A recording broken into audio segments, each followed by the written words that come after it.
नई दिल्ली में Republican party of India Athawale के राष्ट्रीय अध्यक्ष एवं भारत सरकार के सामाजिक न्याय एवं अधिकारिता राज्य मंत्री रामदास अठावले ने कहा कि विपक्ष के नेता राहुल गांधी ने अमेरिका में आरक्षण समाप्त करने को लेकर जो बयान दिया है वह पूरे देश के अनुसूचित जाति, जनजाति, पिछड़ा वर्ग व दिव्यांगजन का घोर अपमान है। केंद्रीय मंत्री माननीय रामदास अठावले ने कहा कि संविधान निर्माता बाबा साहेब डॉक्टर भीमराव अंबेडकर जी के द्वारा संविधान में दिए गए आरक्षण को देश के यशस्वी प्रधानमंत्री नरेंद्र मोदी जी और मेरे रहते हुए कोई खत्म नहीं कर सकता है। राहुल गांधी के बयान के विरोध में पार्टी देशव्यापी आंदोलन करेगी और राहुल गांधी से माफी मंगवाएगी। और क्या कुछ कहा सभी ने, आइए सुनाते हैं इस रिपोर्ट में।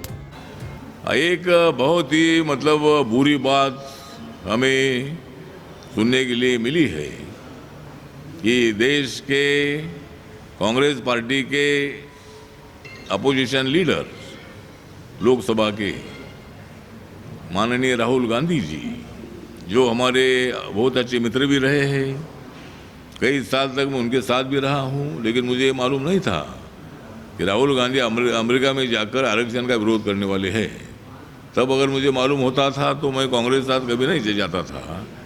लेकिन राहुल गांधी जी ने अमेरिका में जाकर वहाँ जो आरक्षण है शेड्यूल कास्ट को, शेड्यूल ट्राइब को, जो पहले संविधान ने आरक्षण दे दिया था, बाद में ओबीसी को आरक्षण संविधान ने दे दिया, बाद में इकोनॉमिक वीकर सेक्शन को 10% आरक्षण नरेंद्र मोदी सरकार ने दे दिया। तो ये जो 59.5% जो आरक्षण है, ये आरक्षण समाप्त करना चाहिए। इसी तरह का बकवास राहुल गांधी जी ने किया है, इसी तरह की टिप्पणी राहुल गांधी जी ने की है और इस टिप्पणी से भारतीय संविधान का अपमान हुआ है। इस राहुल गांधी की भूमिका से बाबा साहब अम्बेडकर जी का बहुत बड़ा अपमान हुआ है। दलित, आदिवासी, ओबीसी और इकोनॉमिक वीकर सेक्शन का बहुत बड़ा अपमान हुआ है। और ऐसे गद्दार जो राहुल गांधी जी है, इन्होंने इसी तरह की टिप्पणी करना ठीक नहीं है। जनता ने इसका कड़ा विरोध करना चाहिए। मेरी party Republican party of India जो है, मेरी पार्टी की तरफ से देश भर में राहुल गांधी के खिलाफ आंदोलन हम करने वाले हैं और राहुल गांधी का तीव्र निषेध करने की भूमिका हमारी है। राहुल गांधी को क्या अधिकार है आरक्षण समाप्त करने की भूमिका रखने का?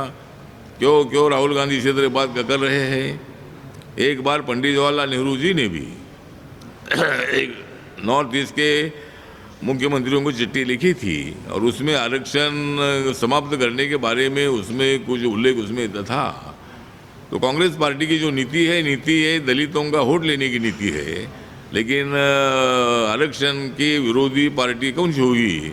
उस पार्टी का नाम है कांग्रेस पार्टी और उस कांग्रेस पार्टी के नेता राहुल गांधी जी। तो इन्होंने जो बहुत बड़ा गलत कदम उठाया है और गलत तरीके से अमेरिका में जाकर इसी तरह का बयान दे दिया है। ये बहुत बड़ी धक्कादायक उनका टिप्पणी है और सभी आरक्षण लेने वाले लोगों को बहुत बड़ा गुस्सा है। इसीलिए हम राहुल गांधी जी का जगह जगह पर धिक्कार करेंगे, निषेध करेंगे और कांग्रेस पार्टी को सबक सिखाने का काम हम जरूर करेंगे।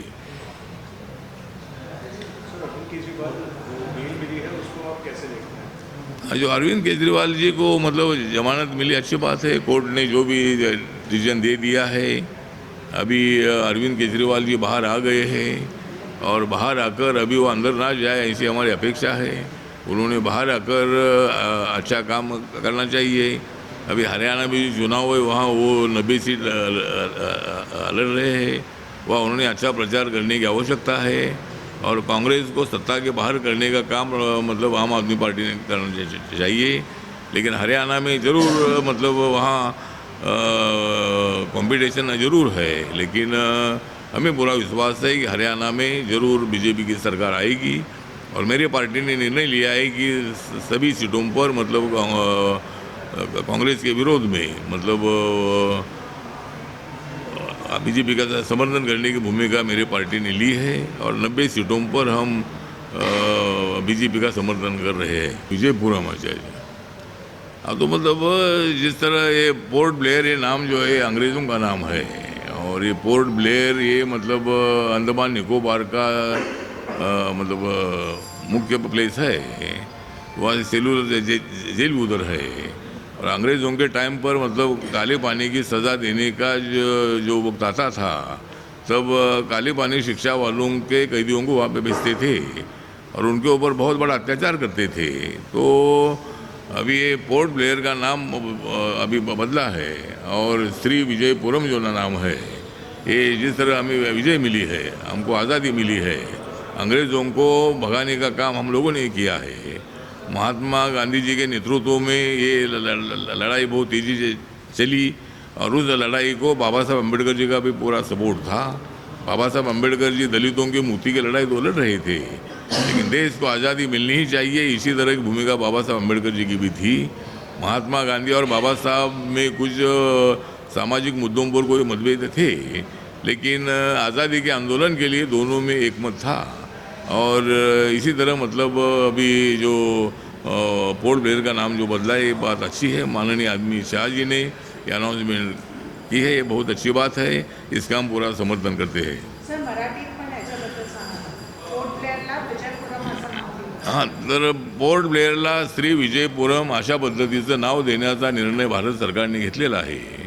कारण पोर्ट ब्लेअर हे जे नाव आहे, हे नाव इंग्रजांचं नाव आहे आणि इंग्रजांनी त्या ठिकाणी फार मोठ्या प्रमाणामध्ये आपल्या स्वातंत्र्य सैनिकांवर किंवा आझादीसाठी लढणाऱ्या नेत्यांवर प्रचंड अशा पद्धतीचा अत्याचार केलेला होता आणि त्यामुळं त्याचं नाव पोर्ट ब्लेअर राहणं ठीक नव्हतं, म्हणून त्या ठिकाणी श्री विजयपुरम अशा पद्धतीचं नाव त्या ठिकाणी दिलेलं आहे. सुभाषचंद्र बोस जे आहेत ते सुभाषचंद्र बोस त्या ठिकाणी 1945ला गेले होते आणि त्या ठिकाणी 1945ला ते तिरंगा झेंडा फडकवण्याचं काम त्या ठिकाणी झालेलं होतं. त्यामुळं अंदमान निकोबार हे जे युटी आहे, तर त्या ठिकाणी त्याचं जे पोर्ट ब्लेअरचं नाव जे आहे, हे नाव श्री विजयपुरम जे नाव केलेलं आहे, बदललेलं आहे. माननीय अमित शाह यांनी जाहीर केलेलं आहे. त्याचा